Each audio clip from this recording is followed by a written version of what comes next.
دیدی نوزاد سرفه میکنه و دماغش کیپه. قبل از اینکه به سرماخوردگی داشتن شک کنی، به این چیزی که میگم شک کن. سلام، من فرانکم. قرار از تجربیات 90 روزه مادری با دختر کوچولوم باهاتون صحبت کنم. بودن 1 ماه و نیم بودش که یه روز صبح از خواب بیدار شد، سرفه های خیلی شدیدی میکرد و قبلش هم سرماخورده بود.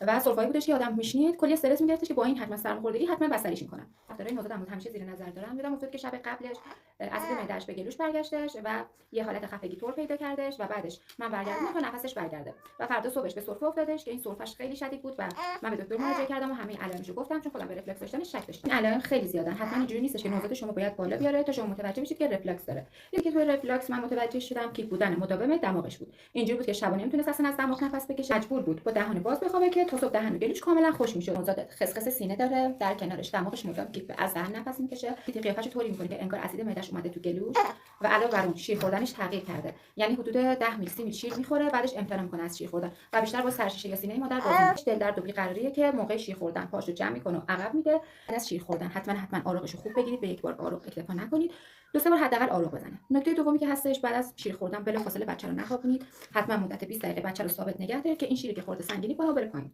و نکته بعدی که باید بگم اینه که شیر پشت سر هم بهش ندید. مثلا اگه به 60 میلی میدید 30 تاشو یه وعده بدید، بعدش آروغشو بگیرید و مابقیشو مجددا بهش بدید. رفلکسش خیلی زیاد بودش، ما براش از کلیسول استفاده کردیم که خیلی بهش ساختش و واقعا رفلکسش خوب کرد. و یه چیزی راجع به این دارو بگم، این دارو یخچالی اصلا نباید بیرون بمونه، حتی توی 10 دقیقه میتونه خراب بشه. و اگه که قراره با نوزادتون جایی برید، حتما کلیسولش داخل یخ ببرید و داخل یخ برگردونید خونه. و اگه تشک آنتی رفلکس یا تخت آنتی رفلکس دارید، میتونید داخل اون قرار بدید تا از رفلکسش جلوگیری کنید. و اگه که ندارید، هیچ مسئله‌ای نداره، میتونید 3 4 تا بالش زیر سرش بذارید، کنارش هم بالش بچینید که نخواد برگرده. این خودش باعث میشه که سرش بالاتر قرار بگیره و بدنش پایین‌تر بشه تا از برگشت شیر جلوگیری کنه.